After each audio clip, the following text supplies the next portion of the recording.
Mystic Fix, a program for the whole being, with Julia Gordon-Bramer on NewsTalkSTL. Hello and welcome to Mystic Fix. I'm Julia Gordon-Bramer, author, scholar of mysticism, and professional tarot card reader. Today's episode is in alignment with the Temperance tarot card.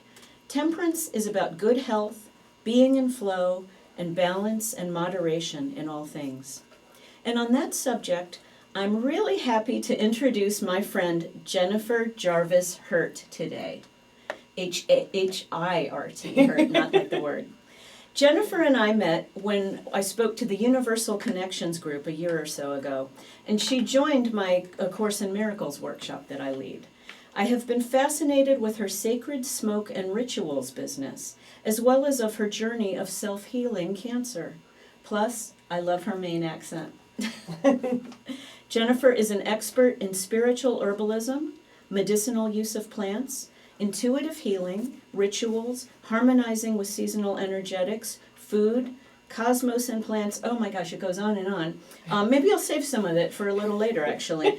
But you do a lot, and it's about incorporating magic and mysticism with the body, with the physical body. People tend to think they're two different worlds, right? Yeah, they do. And it's not. Actually, it's an integration of the physical and spiritual. You had a healing journey. Tell us about that. Yeah. So my healing journey began after I was diagnosed with breast cancer.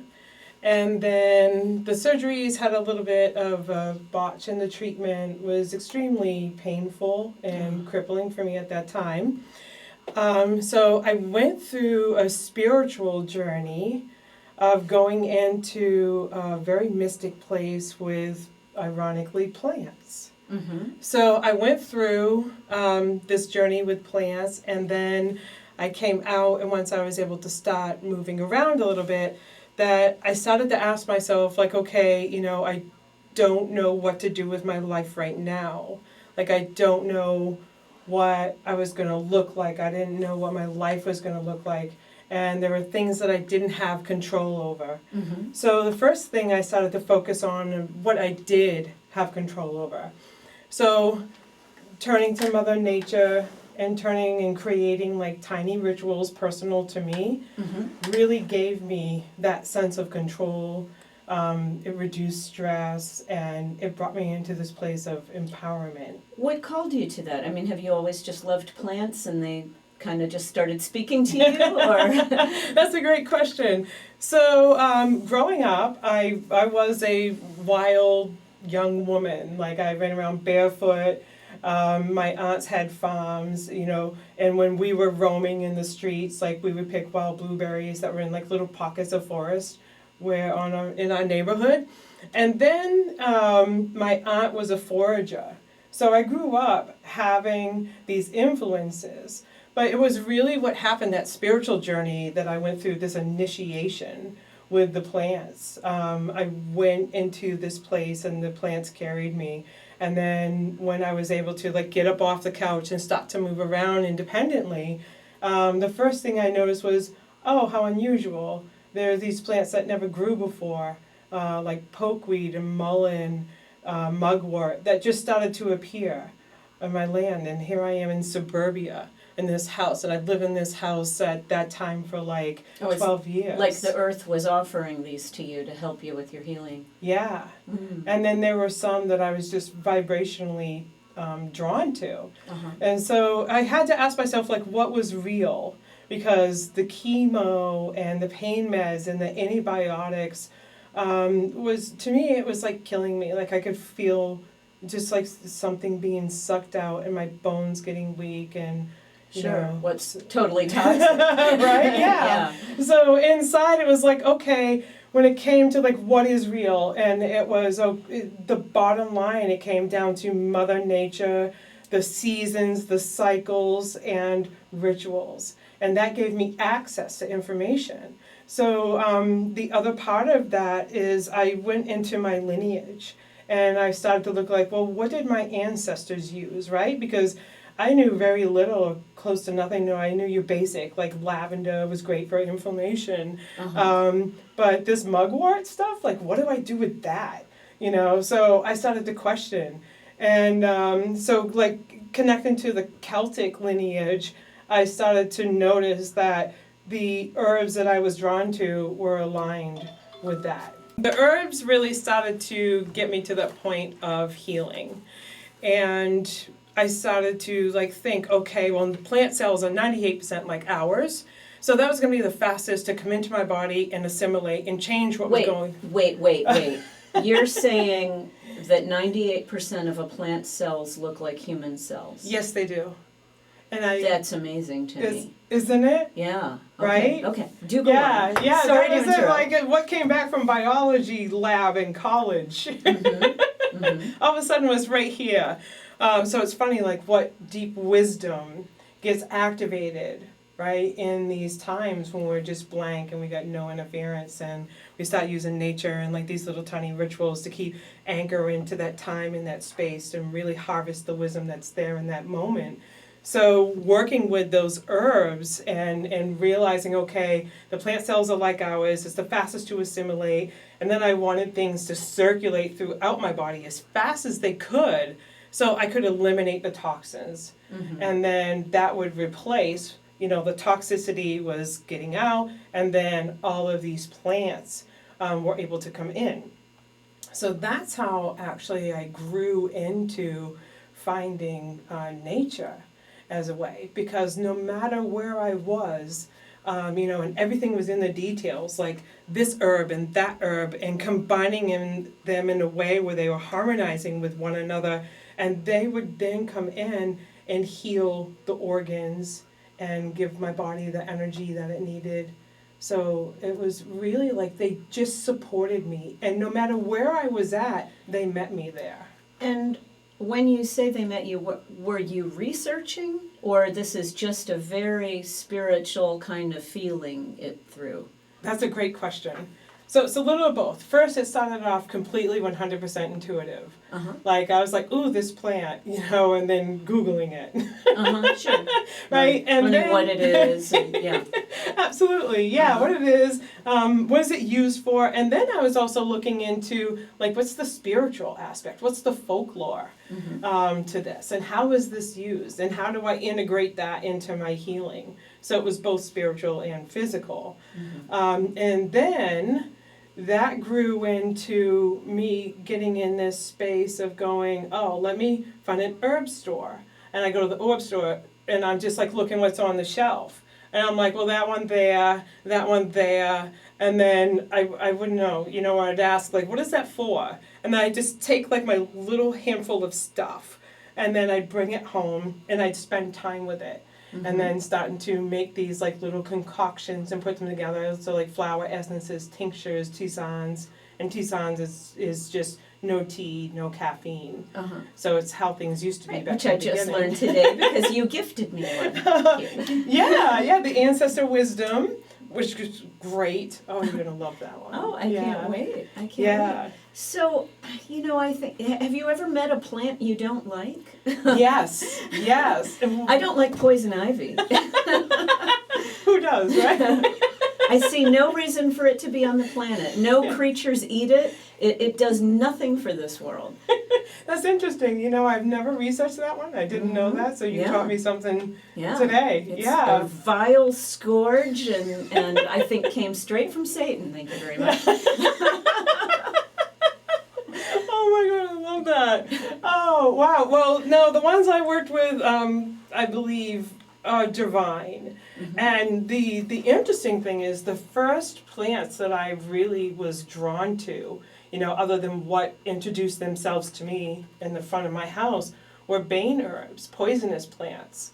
And in this journey that I went through where there was this garden and different plants were there and present, I really believe the initiation came from having the poison of chemotherapy coming through the body. And so here's this poison that's supposed to heal you, right? And then looking at all of these herbs like mandrake, belladonna, henbane. Oh, so you found natural forms of chemo, basically, is what you're saying. I'm not sure if they do have antiviral, anti-cancer properties, which is peculiar. Huh. But I use them energetically through flower essences. So each one of those have like their own spiritual purpose. The personality of the plant really like lends to the energy, and then how we can integrate that through our use in like every day. So like part of my self-care ritual was like, getting that point, getting up, looking at the stone or looking at the candle, and then begin to use Mother Nature and integrate that into my healing. And Bane herbs was really like the most potent ones for me. And so. I presume you're like journaling all of this, because Nope. no, you just have a good memory. Very, very. This Wow. is a thing that to me became really amazing through this process. Is it's cellular communication. It's unforgettable. The memories that are here is because it's stored in my body, and I can access this information at any time. Oh, wow.